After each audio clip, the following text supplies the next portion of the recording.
चढ़ते सवन शिव जल दे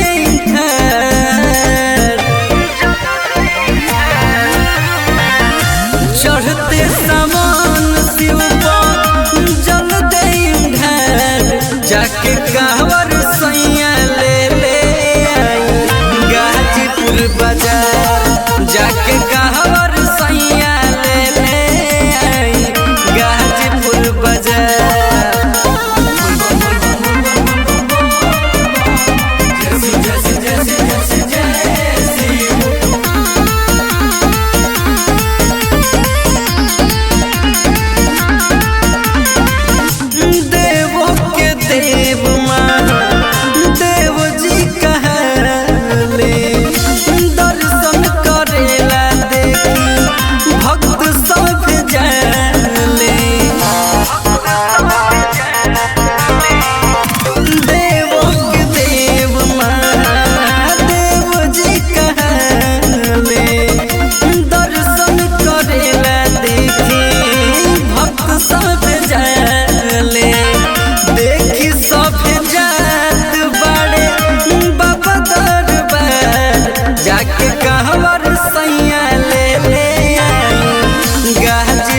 बाजार जाके कहवर सैया ले आई गाजीपुर बाजार।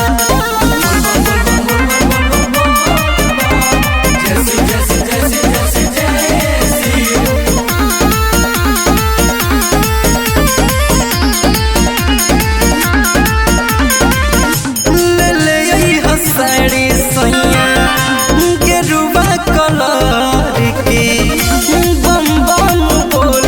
चली गंगा जल भर के ले आई हसाड़ी सैया गेरुआ कलर के बम बम बोलत चली गंगा जल भर के। समीर देवराज रोहित भइल तैयार जाके कहवर सैया गाजीपुर बाजार जाके कहवर सैया ले आई गाजीपुर बाजार।